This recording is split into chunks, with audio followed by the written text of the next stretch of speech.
Hello? I think that might be a little too loud. Can everyone hear me fine? I didn't realize I was already streaming for 3 minutes. That people come in, but that works. Are the volumes everything good? Like, background audio? Seems fine to me, but I also can't hear myself.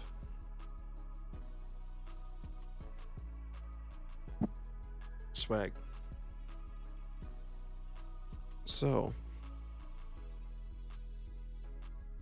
quite the season. It felt like it went on pretty long. At least to me. I think it also doesn't help that I was busy, so I couldn't actually host this awards until a little bit later now. So, yeah, we also couldn't figure out who we wanted to win a lot of these awards too, so that's also why it took super long, but we got it, as you'll see. But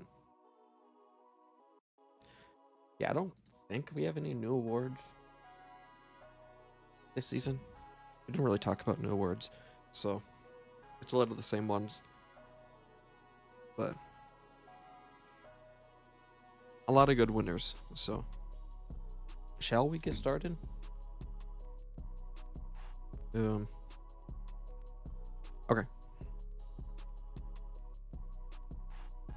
Yeah, that just pop up. Cool. So, first up is Ghostbuster Award, which usually means it wasn't a success a lot of the time. That comes from the old tale of it of the Reinhardt Shatter. If you haven't heard of that, where a Reinhardt just completely whiffs a hammer down or shatter, and what Rusty Goomba said at the time was that he'd be busting ghosts as well. So it's like a complete mess a lot of the time. So we have a couple ideas, but the one that really stood out to me, at least earlier, would have to be the Page Captain curse, because it was so close to hitting the whole time, and then didn't right at the end. With the game against the Land Sharks, Paige was able to get the win. If you are unaware of the curse, it's that when Paige is a player captain, she has not won a single game until the last game of this season against the Luxembourg Land Sharks. So the curse has been lifted as well. Paige was also able to get wins in the it was the mini tournament. I think it was 6v6. And as well with the Gato season 4 of Aurora when she was a manager. So the curse reversed, so every match from now on, Paige will win as the captain. We can't say that's not the case right now, so. And I'm also happy as well, last season I had this too, but you're actually able to see chat now for the VOD frogs as well. People who want to go back and watch it can see everyone, so it's not just completely dead and me talking to no one. But yeah, another shout out that I just thought of today, because I was making these graphics today. I looked at the YouTube channel and I didn't realize that the Direcast of the Grand Finals was public. Twitch changed some stuff with how they export to YouTube, because I could normally just click export after linking the YouTube, and then it'd go over, and then it'd stay private until I go in and edit stuff. And they changed some stuff towards the end of the season, so that's why you don't see the latest episode of Smelly Goonies with TC, as well as that game where Paige won against the Land Sharks. That's not there because it just bugged out, and I didn't notice that it didn't go over to the YouTube channel. So it really does suck. But as well, if you see like right away the grand finals, it just didn't have a thumbnail, and the Direcast still doesn't, because I didn't realize it got uploaded close to 2 weeks ago and it just went public. But I decided to give it to the page captain curse for sure. I mean, it's been a long time coming and happy to see it. So yeah, Peak Goonies episode, Lost Forever, that was a really good one with TC, Booney, myself, and War. But yeah, congratulations to Paige as well. So the whole Up Let 'Em Cook award, usually there's a lot of questionable decisions that happen, and there's some of them that actually turn out really well, which is usually what this award is supposed to signify. Either like they tried something and then it worked, or it really just did not work. I mean, it goes either way. But yeah, this season, the main one that we could think of was the War and Seikana draft trades. I'm looking at the trades channel to remember what it was, and it was War trading picks 2 and 41 to Seikana for picks 8 and 22. So trading away the second overall draft pick for number 8, as well as a super low spot to like a mid point. And you could say that it's like the trade wasn't like really good for one of these players, but both these teams made it to top 4 as well. I think it was a Ku and Killjoy for Spike and Silvertalls. Yeah, that sounds about right. So it's just some absolutely crazy plays from both of them.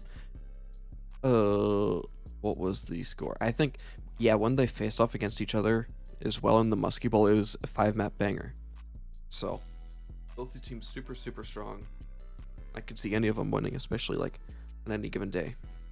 So yeah, you don't see that a lot often as well, where these big decisions work out.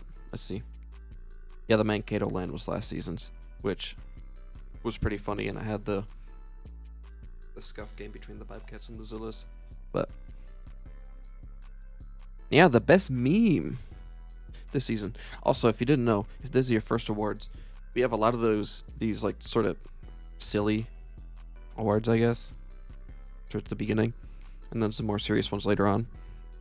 So just make sure that you know those are coming as well. But yeah, best meme. The nub is one of my favorites. It's got to be.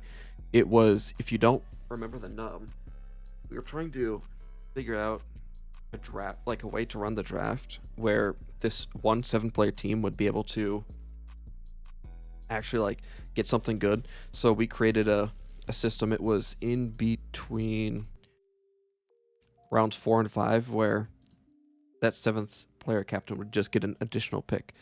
So it's like you'd have the snake like this, and then you'd have the nub that jets out, and then go back over.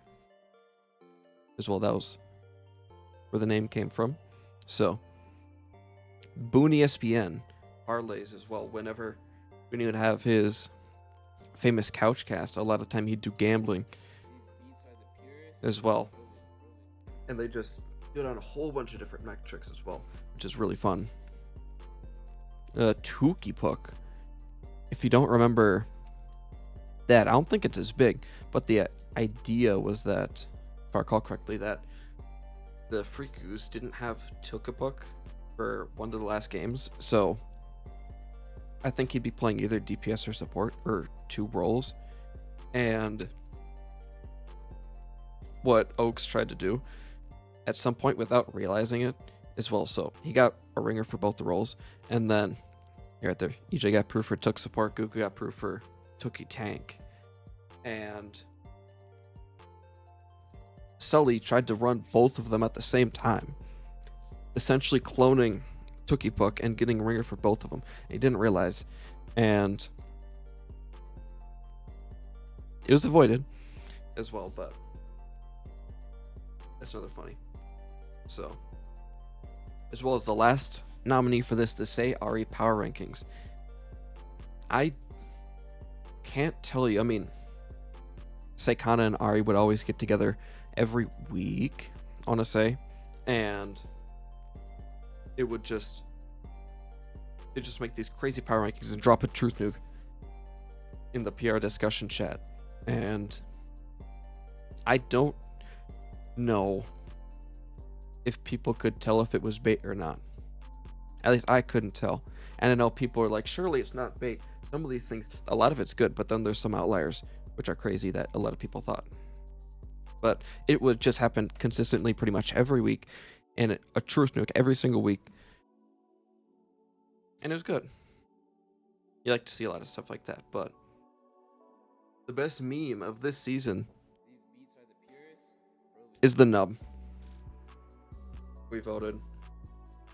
It is a monumental idea and just like concept in the world of the draft as well. Like this huge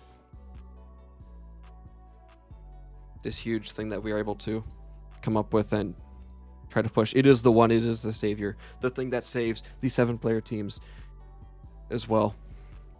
And yeah, your gambling is all gone because you tried voting on the Boone ESPN parlays. The house always wins. The nub TM always wins. I'd have the TM, but this font doesn't have it. It also doesn't have numbers. You'll see later. Biggest beef award. This one was one of the really difficult ones for us because we couldn't think of a lot of the beef this season for the most part. Me and the nub might have to be, but yeah, the biggest beef. Sadly, it's lost to time, but we decided to have the biggest beef go to War, TC, and myself, specifically on the Smelly Goonies podcast, which was lost to time very sadly. But let's see if I can find this. Write that down. So we were trying to do the write that down. They were constantly. We are canon.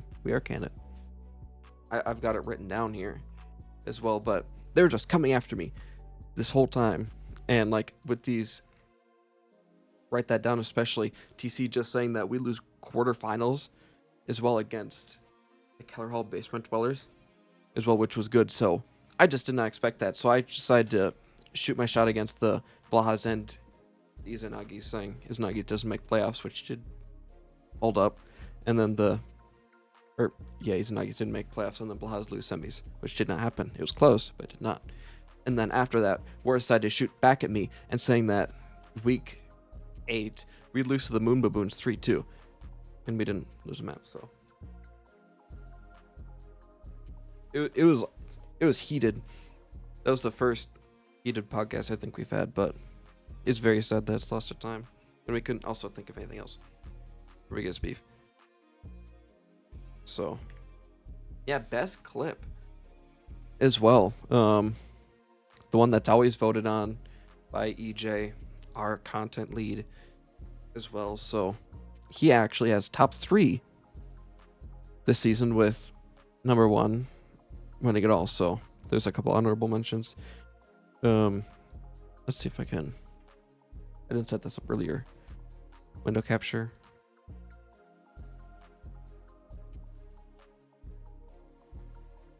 Whoa. Okay.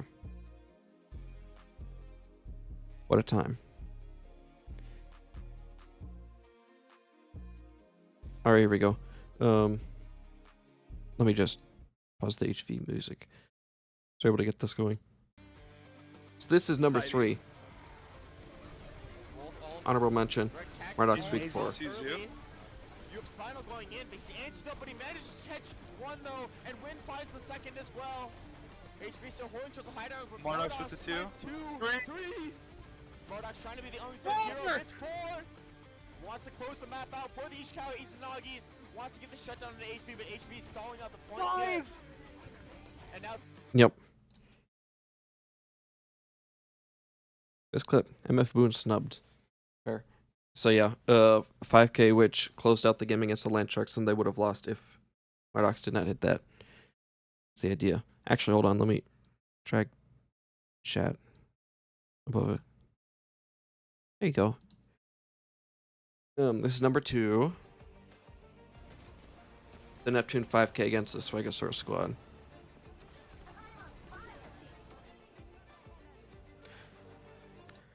I love mini Graviton Surge. Anfara. All right. Landsharks won that map. They did win the map? Oh. It was all for naught then. I'm mistaken. I lost my lore. Sorry. So, all right. Best clip this season is going to be going to Fancy here. Will come through, pinches everyone into this 5K in the grand finals. Yeah. Silver Charles does get traded by McChicken, and Bob is still in that backline doing a lot of pressure. McChicken finds one, finds two, finds three. Void Viper trying to look for one, finds fire. It's just McChicken on this point against Spike and the Venture. Oh, yeah, Brock canceling the ultimate. So,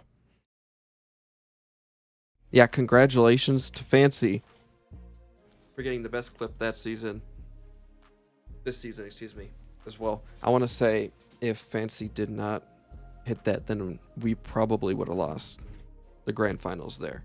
So, absolutely crazy play from him.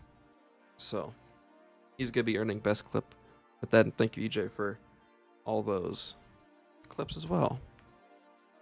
Now, big banger as well. We had a lot of good games this season as well. Kittens v Freakus.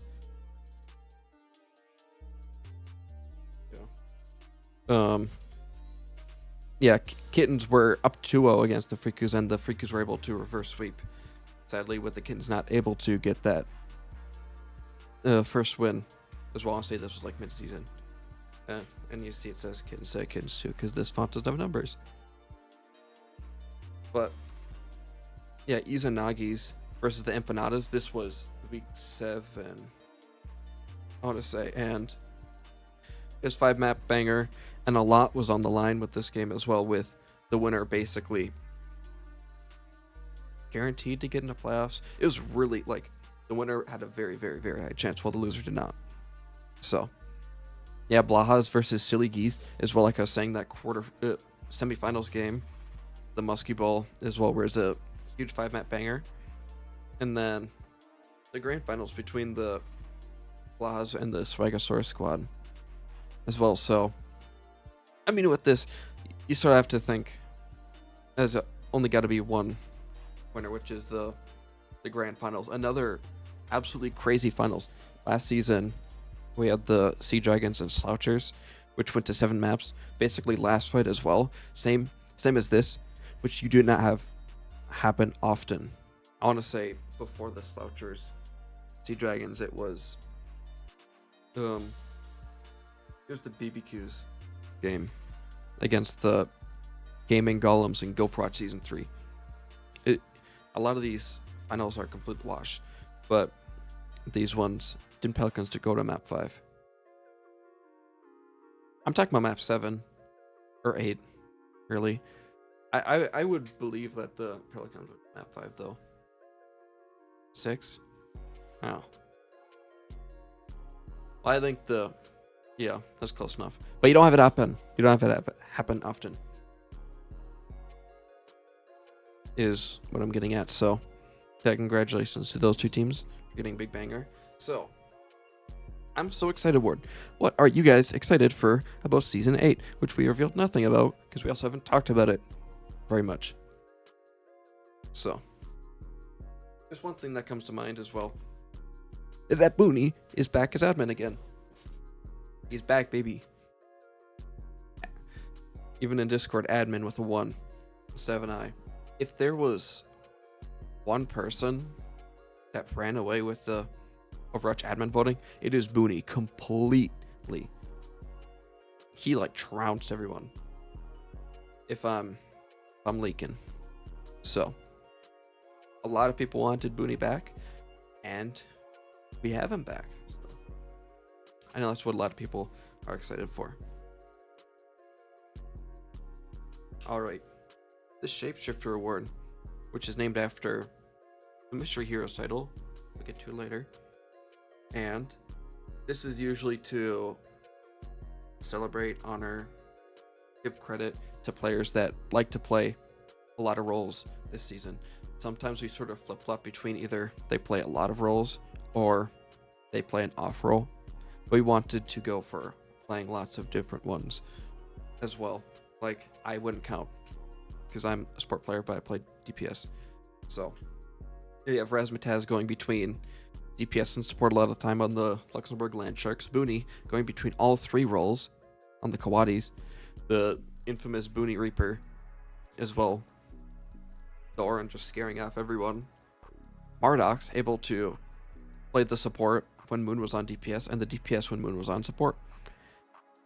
And Flambeau Jambo playing a lot of DPS as well as support this season. So I see a lot of people guessing it's going to be Booney, Mardox, Booney. So yeah, the winner this season has to be Booney a lot of time because you don't see players play all three different roles a lot of the time and find such success on it as well. Yeah, I remember because almost all the time he plays just tank and only signs up for tank, but this season he wanted to make sure to sign for the other roles because he knew he might have value on it, and he was completely right about that. Being let's see, being low plat on support while high gold on DPS on the sheet, which is absolutely criminal as well. But yeah, congratulations to Unio W. Best producer this season. We had a lot of people that was producing as well.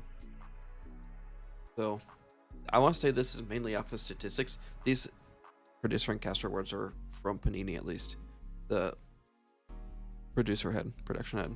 So yeah, the best producer this season is going to have to go to Corey as well, coming into Proud a lot of the time. Proud the grand finals when it was scheduled, I want to say like the day prior or like 2 days prior as well. So very big thanks to Corey because he doesn't have to do any of this. Not any of the producers or casters don't have to, but it's really appreciated that they do able to help provide content a lot of the time too. So yeah, along with this, we're going to have best caster here as well. And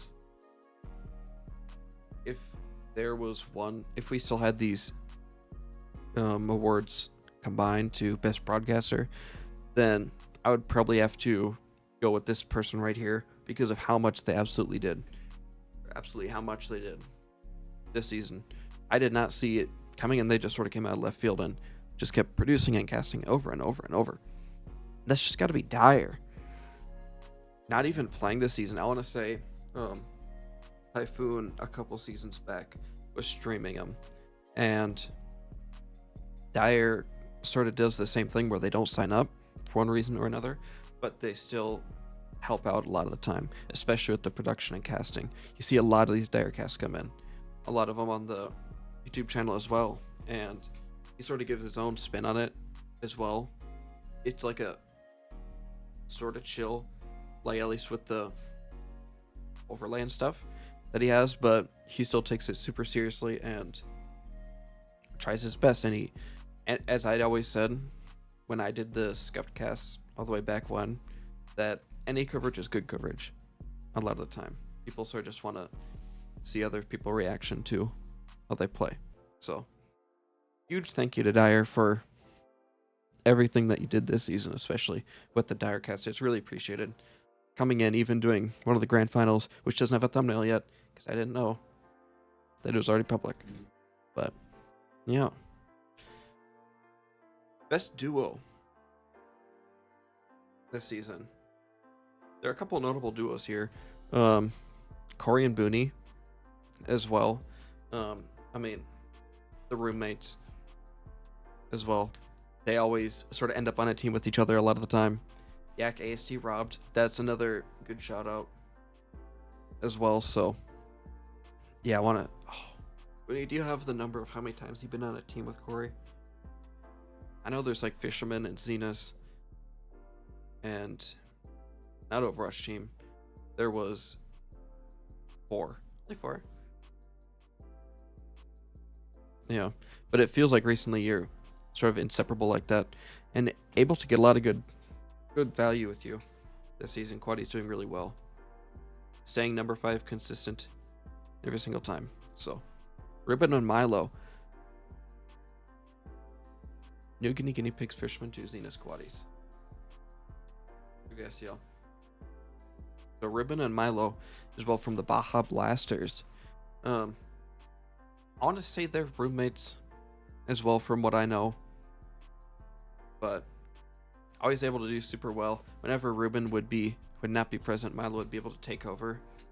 Well, really good friends. So myself and Wiggle Higgle as well. I want to say this is our 4th team as well together, because we had Arizona OTs from season 5.5, Red Pandas, Funky Town Floppas, and then this one, this Swagasaurus squad, and we're able to win 2 of those times. I miss the OTs every day. Me too. With Rory and Riley, everyone. But me and Wiggle playing a lot of the time and winning the season 50% of the time. And then, as well, Melon and Foos coming back from the Belfast Bunker Brigade. I want to say that was their rookie season as well. And able to do well on the Keller Hall Basement Dwellers.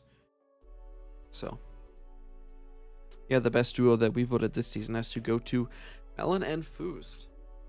When they signed up, they wanted to make sure that they played with each other.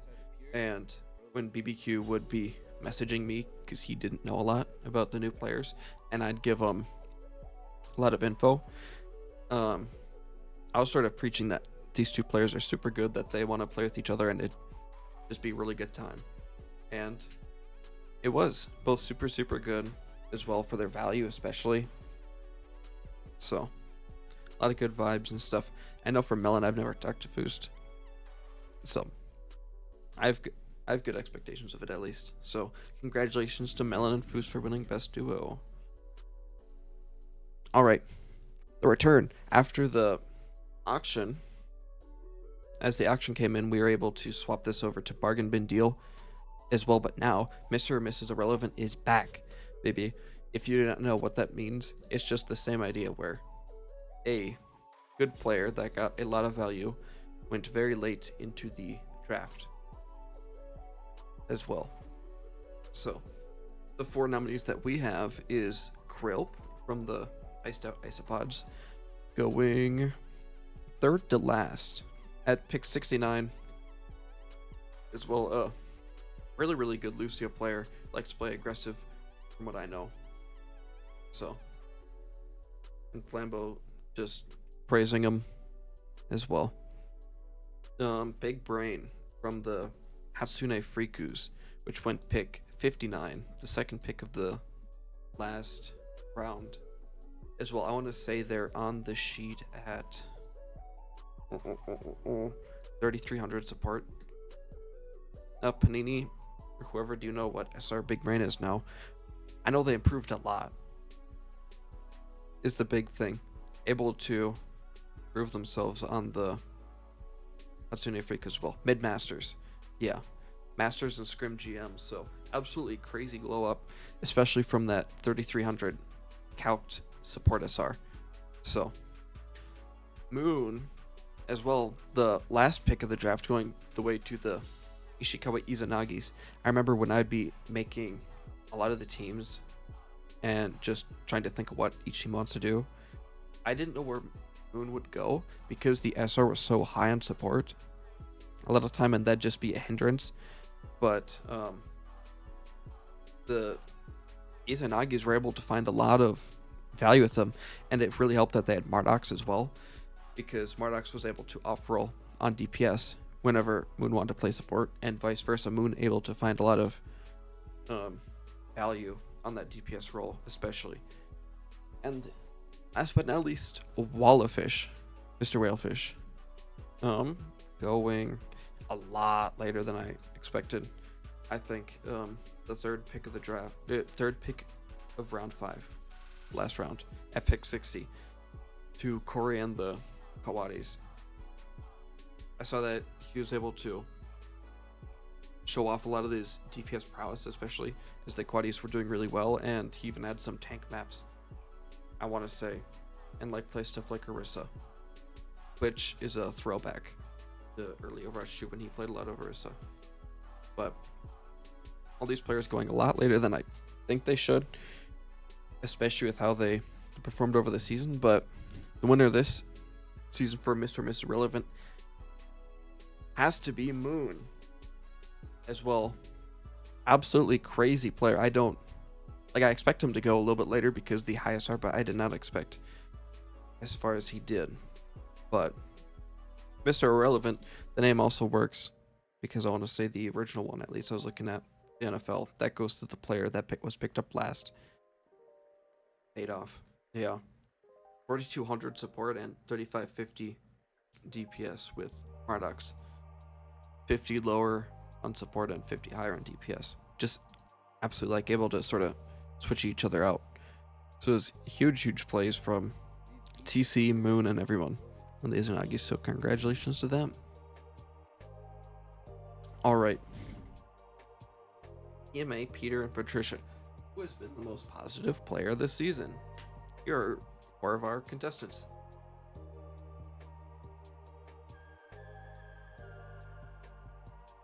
Milo 16 Milo. I can't include the numbers. So yeah, super positive force on the Baja Blasters. Able to step up when needed. Everything likes to just have a good time. Etc. from the M Panda Empanadas as well. I want to say Sonic was saying just how much of a positive force he was on that team. Especially. Hold up, Riddle, I'm gonna do a pred. Okay, I won't wait. I will wait. I won't reveal it. Yeah, so Lambo Jambo as well. One of the most positive players that I know. Likes to really just give that energy, exactly what the team needs. A lot of the time. He never gives up hope as well. Even if it's arguing. But yeah, he's super fun to play with. And I hope to play with him again sometime. But yeah, Centurion, the one and only. He's coming back, baby. Did Cent even play this season? No, he did not. But they technically don't need to win. Well, they don't need to play because you saw Dyer win it too. So, chat, what does he mean by that? Assume that's the correct comment about arguing. Let's see this. We'll send one PMA. War with 5,000. Okay. Am I good to reveal it now? Panini.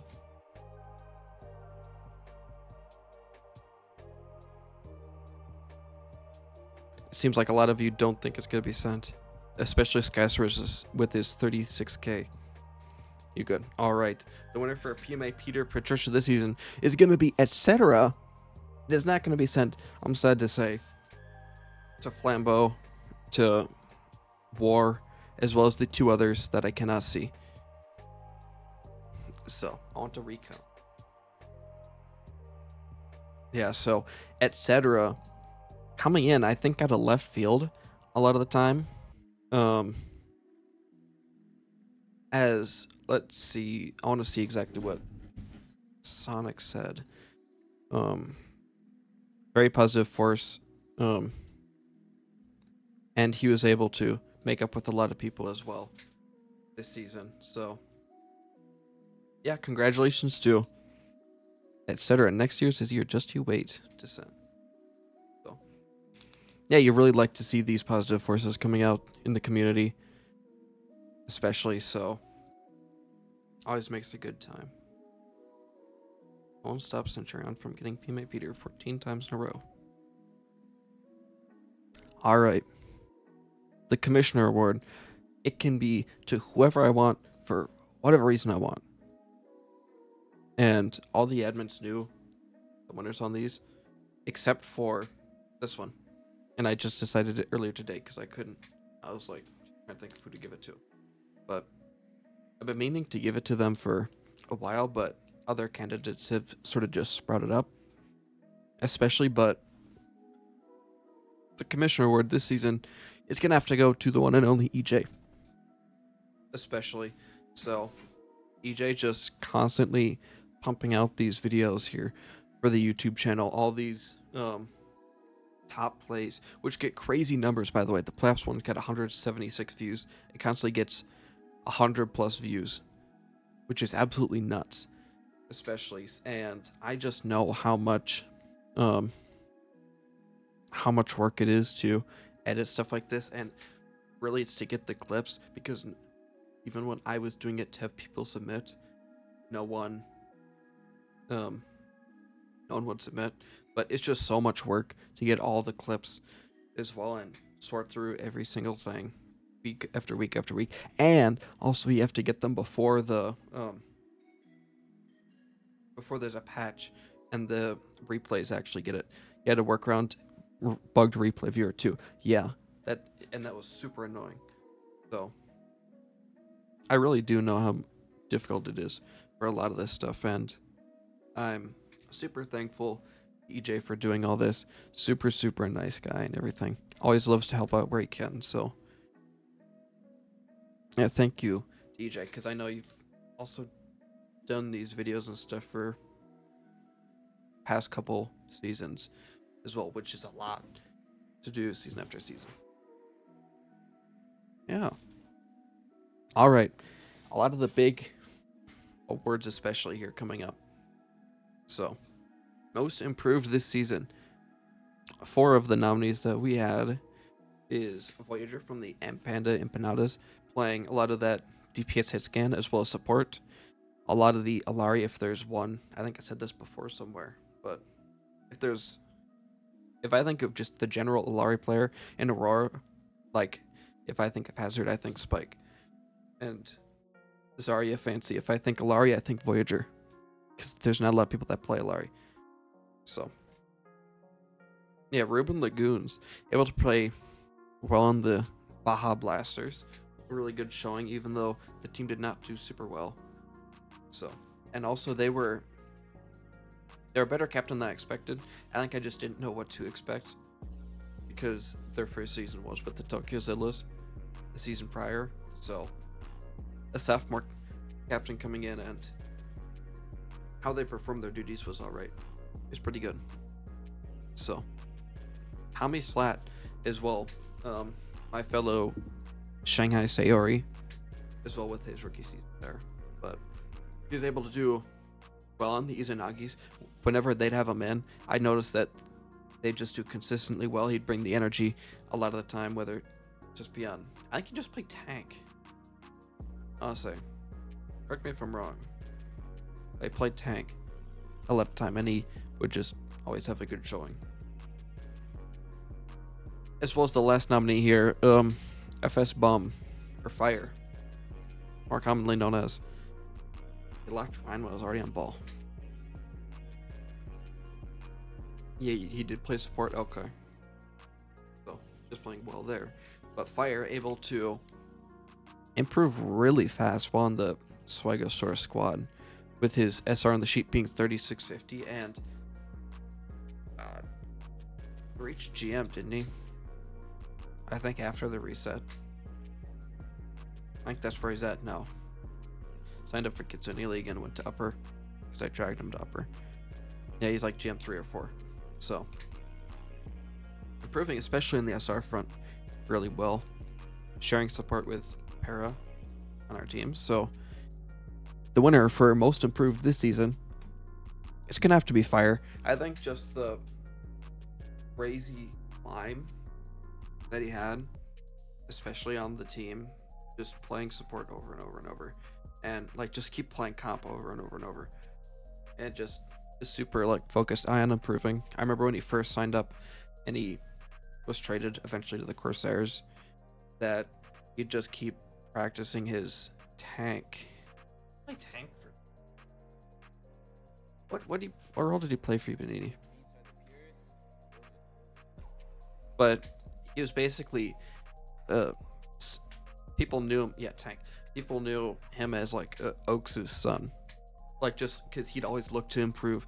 He was like an Oak stan for a while, and now he's a Neptune stan and stuff like that. And just like always looking to improve, always get VOD reviews and everything, trying to figure out what went wrong and how to do it better. So, congratulations to Fire, a fellow Tyler, winning it. Well, all right. Best captain. Only 14 possible choices, and here are the top 4 that we came up with as well. Pokemon Guy or TC, Toon Creator. I want to say also is a sophomore captain as well, coming from the Purple Apes last season, and we also were unsure, just like Ruben, how TC would do, especially with the lower SR and how they'd be able to build around it. But he performed really well, especially for a lot of his really good pickups as well. Everything, he always was looking to improve and figure out the best way to do stuff as a captain. So give props to him for sure.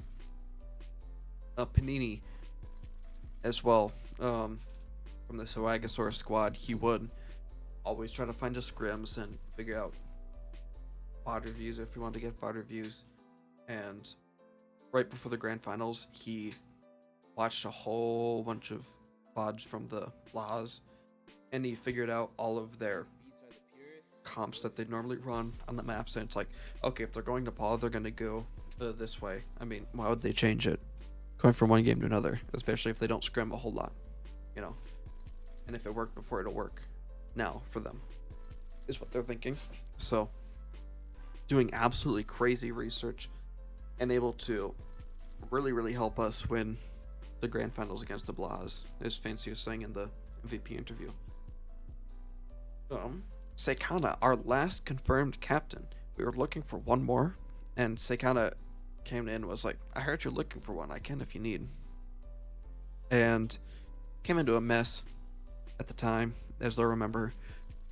But Seikana, we also just didn't know what they'd be cooking up a lot of the time. We're thinking maybe Ari, if they can get Ari. But we just didn't really know what else. So picked up Akua, Killjoy, Ray, Jade, and Bananas. Able to find a huge amount of value on those players as well, especially Killjoy off-rolling to tank.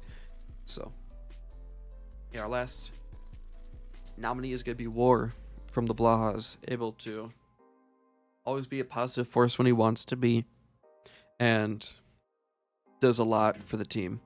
Likes to hype everyone up, always post these blog gifs over and over and over and stuff. So yeah, always a good captain if you want to try and lock in, which he always tries to grab players that do want to do that. So yeah, the best captain this season that we decided has to go to Seikana as well. I think it's just that, especially, we just didn't know what to expect from Seikana here as well. And yeah, they just super silly person, silly geese. It makes sense. So yeah, I know that a lot of the players liked the silly geese, had fun there, and yeah, happy to see them, because they're also another sophomore captain from the Quantico Quails of the season prior. So a lot of these captains, at least how they're performing their duties really well, especially, which is really good to hear this season. So huge shout out to Cray, not Cray, oh my god. Huge shout out to Cray. Did really well in the Quantico Quails last season. But especially Seikana here for winning best captain. Seikana best draft war, best team environment, EC best midseason adjustments. Yeah. All these captains that were announced or nominated, super good. So it was really tough. But all right. Second to last award here is the Rookie of the Year. Here. Some of the best new blood that we see. We're going to see Big Brain here, as well, like we were saying before, able to come in at mid diamond and then improve such a big amount to like a mid masters level, and then still scrim GM and stuff like that. So Big Brain doing super well. Void Fiber, the venture extraordinaire, as well, just like Voyager and Alari. There's like not many people at all that play venture, but it has to be. When I see venture, just think of the hero, I think of Void Fiber a lot of the time. So yeah, I didn't think it'd be super hard to sort of deal with it, because you sort of just shoot the venture, especially if I just throw a hinder, a grenade. But I do not wish that grand finals upon my worst enemy. Oh my god, that was not fun, because I felt like they just kept going after me. And a lot of that was because of Void Fiber on that venture that just always sort of come in on the off angle and just always do super well on a character which you do not see a lot of at all. So Killjoy, as well as support player, which was off-rolling to tank this season, 3950 on support as well. People didn't know how they build around that, but 3100 on tank, which is absolutely crazy value, especially for how they're playing like that Winston and those dive comps, just whatever they wanted to. Absolutely crazy player. If it wasn't for Killjoy, that team would have like had a lot harder time. So last but not least, of course, is gonna be Spike, the tank player from the Barrier Reef Blahas, able to make it all the way to the grand finals, map 7, and just do super well. It was just, I think it was a lot of value picks for the Blahas as well. Spike at 3850, which is really good, because Void Fiber's at 3750 and Skyster's at 3150. But Spike able to do super well, especially in this hazard meta that we found ourselves in a lot of the season. Just whatever they sort of want to. Played a lot of the monkey towards the end, stuff like that. So this was also another hard one pick, but we decided that the rookie of the year this season is going to be going to Void Fiber, especially. So congratulations to them. Yeah, I mean, you don't see a lot of these characters a lot of time. It's like if Nort was able to play Bastion and get Bastion to work a lot of the time. You know, it's just these sort of off-meta picks. And Void Fiber just completely shined on Venture, on the Blahas, the environment that they had, able to go on with people like Spike and Skyster. So I gotta get more music to start playing, because that album ended. So, Rocks Eaton, congratulations to Void Fiber for being the rookie of the year this season. All right. MVP time. This is the player that you all decided on and thought they'd be worthy to win it all on this. So we didn't get to pick this one, but yeah, let's see. Booney from the top ropes. Olay. Could be big. MVP design. Panini doesn't win. All right. You guys ready? Let's see. We decided to do something different for this because we found ourselves in different circumstance, especially. So this time there's actually a tie as the polls closed.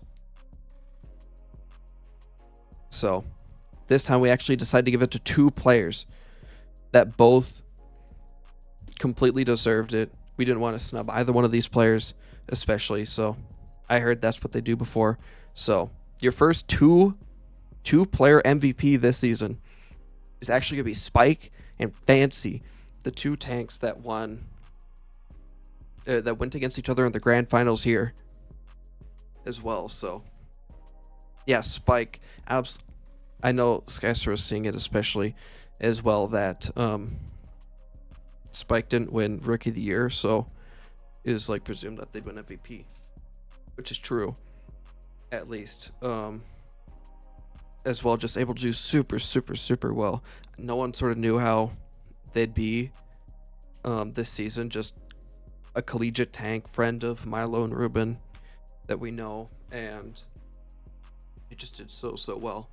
Your War able to do a huge, nice write up as well in the MVP voting form, and Fancy as well this season, our first 2-time MVP as well, not before heard of. So when able to win season 5 of Overwatch from the St. Michael Hawks, I want to say. So yeah, Fancy able to do God's work a lot of the time on the Swagastore squad as the highest SR player there, and if it wasn't for the play at the end, the best clip that we saw, we probably wouldn't be here right now with the Swagastores winning grand finals. So absolutely crazy, two crazy players that we have here. Everyone that was nominated for MVP deserved it, but community voted that it should be Spike and Fancy.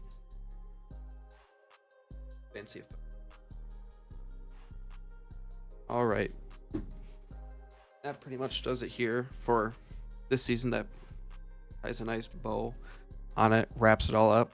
So let's see. If you did not hear about it, or whatever, somehow, if you're a big fan of Mystery Heroes at all, we're going to be hosting a Mystery Heroes weekend tournament with the signups closing at the end of the day this Thursday as well. So make sure to sign up if you want. I want to say Astar is going to be calc based off the peak on a roll, because you can hit any roll. But I thought a nice name would be the Shapeshifter Showdown. It's not confirmed, I guess, but there's a nice ring to it. Yeah, congratulations to all the Overwatch admins that did it. You see all the incumbents: Panini, Sully Oaks, HV Second, Booney coming in to step in as Sonic did not sign up. We still have to decide everything on Season 8, but we're hoping to start it, I want to say, sometime in like early June. I want to say the signups coming out prior. Not hard confirmed, but that's just my guess for the schedule, because we want to try to get out of it, all the signups out and everything. But yeah, what else? I feel like I was gonna say something else.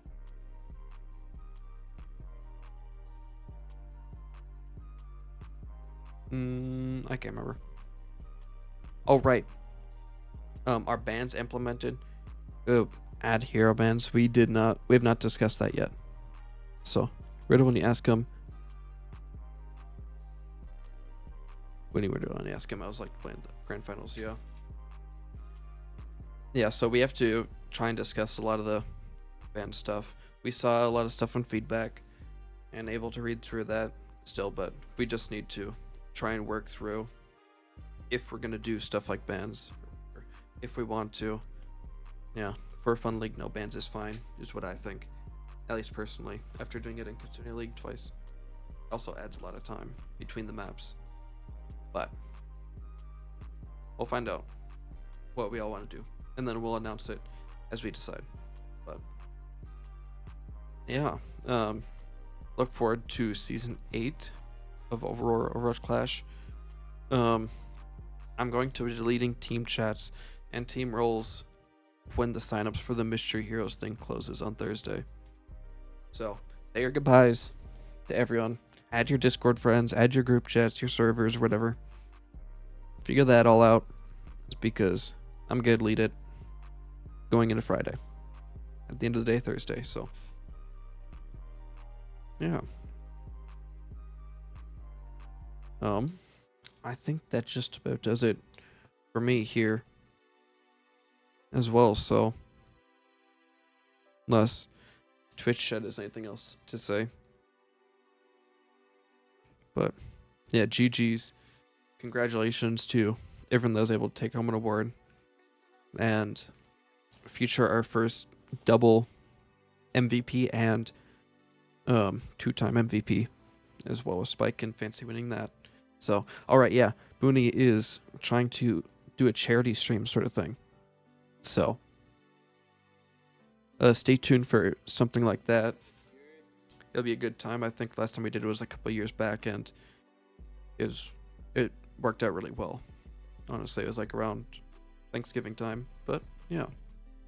So, expect to hear from that. Thank you again to everyone that made season 7 such a good and memorable one, and yeah, GG's. See you next time. Have a good night.